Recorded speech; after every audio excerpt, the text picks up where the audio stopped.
बिस्मिल्लाहिर्रहमानिर्रहीम। अस्सलाम वालेकुम नाज़रीन, मेरा नाम दावर अजीज़ है और एक मरतबा फिर मैं अपने यूट्यूब चैनल से आपसे मुखातिब होने का शर्फ हासिल कर रहा हूँ। आपका बहुत शुक्रिया, आप ज्वाइन करते हैं। कुछ दिनों के वक्फे के बाद हाजिर हो रहा हूँ। कुछ एक दो काम ऐसे थे जिसके बायस मैं मसरूफ़ रहा, माज़रत चाहता हूँ। लेकिन अब दोबारा सिलसिला शुरू कर रहा हूँ तो बड़ी अहम धमाका खेज़ कल की खबर है, उस पर बात करेंगे। जो 6 जजेस ने लिखा है सुप्रीम जुडिशियल काउंसिल को, और जो बहुत बड़ा उन्होंने एक न्यूक्लियर किस्म का धमाका कर दिया है, उस पर बात करेंगे। इसमें मैं पहले ये अर्ज कर दूं कि मैं एक सवाल को एड्रेस करूंगा आज के इस वीलॉग में, जो मेरे एक दोस्त ने मुझसे किया।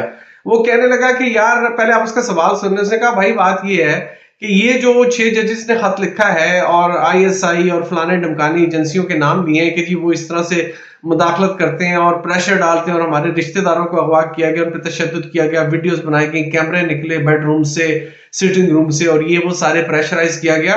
तो ये बात तो सारी कौम को पहले ही पता है, तो इन जजेस के कहने से क्या फर्क पड़ता है? ये मेरे दोस्त का सवाल था। मैंने उसे कहा कि मैं इसका जवाब वीलॉग में दे दूंगा, ताकि तुम्हारे साथ साथ और लोगों का भी भला हो जाए। तो इसकी तरफ बात करेंगे कि आखिर ये बात सबको मालूम है, पाकिस्तान का बच्चा बच्चा जानता है कि जुडिशरी किस तरह से अंडर प्रेशर है, या तो कंप्रोमाइज्ड है। जो वो चमक की सियासत जो है, जिसे कहा जाता था, कैंगरू कोर्ट्स है, और यहाँ पर ये है कि बाजू मरोड़ के उनसे फैसले लिए जाते हैं। तो दोनों सूरतों में जुडिशरी कंप्रोमाइज है। पाकिस्तान के बच्चे बच्चे को पता है। तो इन जजेस के खत लिखने से क्या होगा, इस पर मैं आपको बताऊंगा कि क्या होगा। लेकिन उससे पहले गुजारिश करूंगा कि अगर अभी तक आपने मेरा चैनल सब्सक्राइब नहीं किया तो जरूर कर लीजिए, और बेल आइकॉन दबाइए ताकि आपको मेरे लेटेस्ट नोटिफिकेशंस अपलोड्स के मिलते रहें, वीलॉग्स के। अगर आप मेरी वीडियोस में मेरे तज्जियों से मुत्तफिक होते हैं तो बराए मेहरबानी लाइक भी कीजिए और शेयर भी कीजिए उन्हें, ताकि बात ज्यादा लोगों तक पहुंच सके। और आपके कमेंट्स मेरे लिए हमेशा मशलेरा होते हैं, तो कमेंट्स से जरूर नवाजी मुझे। इस सवाल का जवाब लेते हैं। आप देता हूं मैं आपको इस सवाल का जवाब कि सारे पाकिस्तान को, सारी दुनिया को पता है कि जुडिशरी किस तरह से अंडरमाइंड है, कंप्रोमाइज्ड है। किसी भी सूरत में हो, लालच से हो, धौंस धमकी से हो, बाजू मरोड़ के हो, या खरीद लिया जाए चमक के जरिए, जैसे बेनजीर भुट्टो ने कहा था। चमक है यहाँ पर अदालतों में नजर आती है। तो फायदा क्या है? फायदा ये है नाजरीन कि याद रखिएगा, सर्जन जब सर्जरी करता है या फिजिशियन जब दवाई देता है, अगर किसी जगह पर आपको सेप्टिक हो गई हो, को आपको जहरीला मवाद, को फोड़े फिंसी में आपको इस किस्म का मवाद जमा हो गया हो, जो कि जिसकी वजह से आपको इन्फेक्शन हो जाए, इन्फेक्शन का खतरा हो, तो कोई सर्जन सबसे उसको कोई वो नहीं लगाता, टांके नहीं लगाता, ऑपरेशन के बाद कुछ नहीं करता। पहले उस मवाद को खारिज किया जाता है दबा के। पहले वो गंदा पीपजदा मवाद या खून, गंदा खून जो भी है, उसे निकाला जाता है, बदला जाता है, तब्दील किया जाता है। उसके बाद सर्जरी की जाती है। उसके बाद आपको फिजिशियन दवाई देता है, और जो भी इलाज होता है वो उसके बाद शुरू होता है। पहले जो रूट कॉज होता है उसको आइडेंटिफाई करना होता है। आइडेंटिफाई करने के बाद उसको एरेडिकेट करना होता है, एलिमिनेट करना होता है, उसे निकालना होता है। तो ये जो जजेस ने, 6 जजेस ने सुप्रीम जुडिशियल काउंसिल में ये मामला उठाया है कि किस तरह से आला अदलिया को अंडरमाइन किया जा रहा है, किस तरह से उनको प्रेशराइज किया जा रहा है एजेंसियों की तरफ से। और खास तौर पे इस बात को जब 9 मई के फौरन बाद की तारीख दी गई है कि उस वक्त से ये काम होना शुरू हुआ है। काम तो उससे पहले भी हो रहा था। हमें जस्टिस उमर अता बंदियाल साहब का पता है कि जैसे किस तरह से उन्होंने आधी रात को अदालत खोली, तो वो खुद से सोते से उठ के को फरिश्ता उन्हें अपने परों पे बिठा के सुप्रीम कोर्ट नहीं ले गया था। उनको उठाने वाले वही लोग थे जो अब भी इसी तरह से अदलिया के ऊपर अपना अंगूठा दिए हुए हैं, उनकी नरखरे में अंगूठा दिए हुए हैं और प्रेशराइज किया हुआ है अदलिया को। ये हमेशा से हो रहा था, लेकिन इन जजेस ने जो डेट मुंतखब किया वो 9 मई के बाद फौरन बाद 10 मई की डेट है, उससे ये काम स्टार्ट किया उन्होंने कि जी ये 9 मई के वाकयात के बाद से ये काम इस तरह हुआ। और वाज़े तौर पे, हालांकि उन्होंने इस बात का उस पूरे 5-6 सफ़ों के लेटर में कोई जिक्र तो नहीं किया नाम लेकर बिल्कुल क्लियरली, लेकिन मजमूई उसका तासुर यही है कि जी इमरान खान साहब और पीटीआई के रहनुमाओं के खिलाफ और कारकुनान के खिलाफ जो केसेस हैं, उसमें हमें प्रेशराइज किया गया है कि उसमें हम फैसले दें। वो फैसले जिस तरह से आए, जैसे हाई कोर्ट के जजेस अगर अंडर प्रेशर थे, तो आप देख सकते हैं कि फिर मातहत अदलिया का क्या हाल किया होगा, जिसके तो जज बेचारे वैसे ही बड़े मिस्कीन शक्ल होते हैं, और उनके इख्तियारात भी सुप्रीम कोर्ट और हाई कोर्ट के फाजिल जजेस जैसे नहीं होते। तो ये मकसद इन 6 जजेस के खत लिखने का ये है कि ये बात रिकॉर्ड पर ले आई जाए, इस बात की तस्दीक कर दी जाए, ऑफिशियल तौर पे इसे कोर्ट प्रोसीडिंग्स का हिस्सा बना दिया जाए, सुप्रीम जुडिशियल काउंसिल के रजिस्टर में इसे रजिस्टर कर दिया जाए। इसकी तस्दीक कर दी जाए, सरकारी तौर पर यह बता दिया जाए कि यह काम हो रहा है। इससे पहले जितने मुंह उतनी बातें हो सकती हैं। हालांकि जैसे मैंने अर्ज किया कि पाकिस्तान के बच्चे को पता है कि क्या हो रहा है आला अदलिया में, मातहत अदलिया में, लेकिन ये एक हियरसे है, ये एक सुनी सुनाई कही कहाई बात है। सुनी सुनाई बात का कोई सबूत नहीं होता, उसका कोई वजन नहीं होता। तराजू के किसी पल्लड़े में अगर आप उसे रखें तो लोग उसे चुटकियों में उड़ा देते हैं कि जी सबूत कहाँ है, आप तो बड़े बड़े दावे कर रहे हैं। फॉर्म 45 और 47 का सबूत जैसे ही सामने आया तो लोगों को साफ सूंघ गया। ये एक मिसाल है। धांधली का इल्जाम लगा देना, सिर्फ जुबान हिलानी पड़ती है, इल्जाम लग जाता है, लेकिन उसका सबूत जब सामने आया तो बड़े बड़े जगादरी किस्म के लीडर और बड़े बड़े लोग चुप करके बैठ गए। सहाफी तो खैर उनको तो पेशा है कि उनको रातब जब डलता है तो फिर उसके मुताबिक उन्होंने वो काम करना होता है जिसकी उन्हें तनख्वाह मिलती है, उनको एक साइड पे छोड़े। यही मामला इन 6 जजेस ने किया हाई कोर्ट के कि इन्होंने ये मामला ऑफिशियल कर दिया है, थ्रू प्रॉपर चैनलाइज्ड करके इसे रजिस्टर करवा दिया है सुप्रीम जुडिशियल काउंसिल में। इसका अब एक रेफरेंस नंबर लग गया है। अभी जब मैं ये आपसे ये वीलॉग रिकॉर्ड कर रहा हूं तो काजी फायज ईसा साहब जो पाकिस्तान के चीफ जस्टिस लगे हुए हैं आजकल, उन्होंने एक फुल कोर्ट मतलब एक इजलास बुलाया। फुल कोर्ट तो शायद नहीं है, लेकिन सुप्रीम कोर्ट के बेशतर जजेस उसमें मौजूद हैं और इस खत के ऊपर गौर व खौस किया जा रहा है कि ये क्या मामला है। अब देखिए इसका एक रिजल्ट तो ये निकला है कि वो लोग जो धड़ल्ले से, धौंस और धांधली से हर किसी को, सियासतदानों को क्या और ब्यूरोक्रेट्स को क्या और अदालतों और जजों को क्या, सबको प्रेशराइज करके अपनी मनमानी कर रहे थे, अब उनको खुल के खेलने का मैदान इतना वसी नहीं मिलेगा।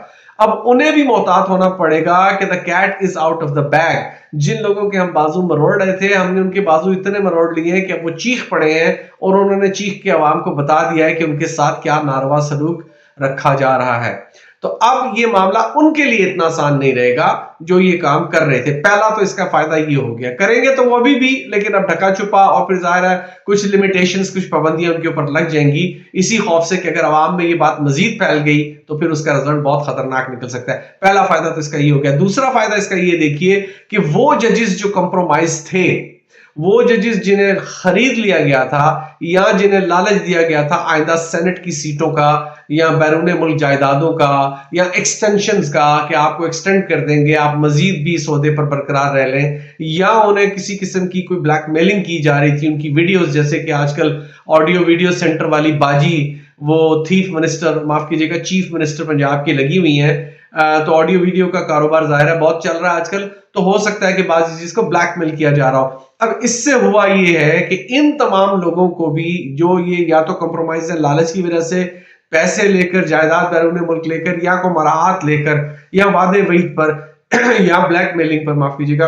या किसी ब्लैकमेलिंग की वजह से इन लोगों को भी अब एक तरह से पीछे से गुद्दी से पकड़ा गया है, इनके कॉलर में हाथ डाल के इन्हें पीछे खींचा गया है। और अब इन्हें भी मोहतात होना पड़ेगा कि अगर हमारे ही साथी 6 जजेस, बहुत सीनियर जजेस, आप यूं समझ लें कि इस्लामाबाद हाईकोर्ट के 75% से ज्यादा जजेस ने तो ये खत लिख दिया है। टोटल 8 जज हैं और ये चीफ जस्टिस को अगर आप आमिर फारूक को निकाल दें तो एक जज मेरा ख्याल रह जाते हैं पीछे, और वो भी जो इससे पहले जो लेटर लिखा था उसके ऊपर वो साइन कर चुके हैं। तो आप उन्हें भी गिन लें तो 8 में से 7 जजेस इस मौकिफ की तायद करते नजर आते हैं कि हमारे साथ हमें अंडरमाइन किया जा रहा है, हमें प्रेशराइज करके अपनी मर्जी के फैसले लिए जा रहे हैं। नाज़रीन, ये हो गया दूसरा फायदा इसका, इस खत का, कि अब ये लोग मोहतात रहेंगे जो बिके हुए हैं।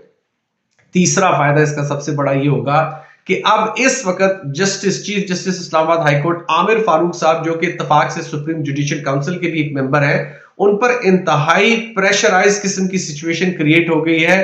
बहुत मुश्किल में वो हैं और उन पर अब ये प्रेशर बढ़ेगा। और अगर वकला तंजीमों ने भी जजेस का साथ दिया, जिसके इम्कानात बहुत नजर आते हैं, चंद एक को छोड़ के जो बिकाऊ माल है और जो पिट्ठू हैं जिनके गले में पटा पड़ा हुआ है मुख्तलिफ सियासी जमातों का, खासतौर पर नून लीग का, अगर आप उनको छोड़ दें तो वकला तंजीमों का भी बहरहाल, और बार्स के जो अभी तक मैंने बयान देखे वो यही नजर आ रहा है कि वो जजेस के पीछे खड़े हैं। तो chief justice Islamabad high court justice Aamir Farooq साहब को अब ऐन मुमकिन है कि उनसे इस्तीफे का मुतालबा किया जाए कि जब आपको 3 मुख्तलिफ औकात में ये बता दिया गया था, 1 साल का अरसा भी अभी इस बात को नहीं गुजरा, आपको 3 मरतबा नोटिफाई किया गया कि जनाबे वाला ये काम हो रहा है, इस पर कोई एक्शन लें, तो आपने वो टालो और टरखाओ वाली पॉलिसी इस्तेमाल की।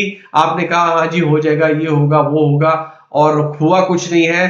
तो इसका मतलब ये है कि आपका मुफाद इससे वाबस्ता था कि ये काम जारी रहे, लिहाजा अब उनसे इस्तीफे का मुतालबा हो सकता है, जिसकी वजह से शायद वो इतने अंडर प्रेशर आए कि इस्तीफा तो वो बहरहाल ना दें, क्योंकि 2031 तक उनका टेन्योर है बतौर Islamabad chief justice, Islamabad high court के चीफ जस्टिस। बड़ा लंबा अरसा पड़ा है, तो शायद वो इस्तीफा तो ना दें, लेकिन बहरहाल अब मोहतात हो जाएंगे और इतना खुल के नहीं खेल सकेंगे जिस तरह से, जितना वो पीटीआई को और इमरान खान साहब और उनके पीटीआई के रहनुमाओं के केसेस को जिस तरह से उड़ाए जा रहे थे बैक जुम्बिश कलम और इंतहाई वाजे तौर पे मुतासिब फैसले दे रहे थे, अब वो शायद ना दे सके। तो ये हो गया तीसरा फायदा। चौथा फायदा इसका ये होगा कि अब सुप्रीम कोर्ट के जजेस भी मुतात हो जाएंगे, उनमें से भी जो अपराइट जजेस हैं वो भी शायद सामने आ सकते हैं, लाहौर हाई कोर्ट के जजेस भी सामने आ सकते हैं, और पेशावर हाई कोर्ट का तो हमें पता ही है कि उनका वतीरा क्या है। तो हो सकता है कि अगर सुप्रीम कोर्ट के चंद एक जजेस ने भी लबकुशाई कर दी, क्योंकि जाहिर है बाजू तो उनके भी मरोड़े जा रहे हैं, धौंस धड़ल्ले से तो उनसे भी फैसले लिए जा रहे हैं, इंक्लूडिंग चीफ जस्टिस काजी फायज ईसा।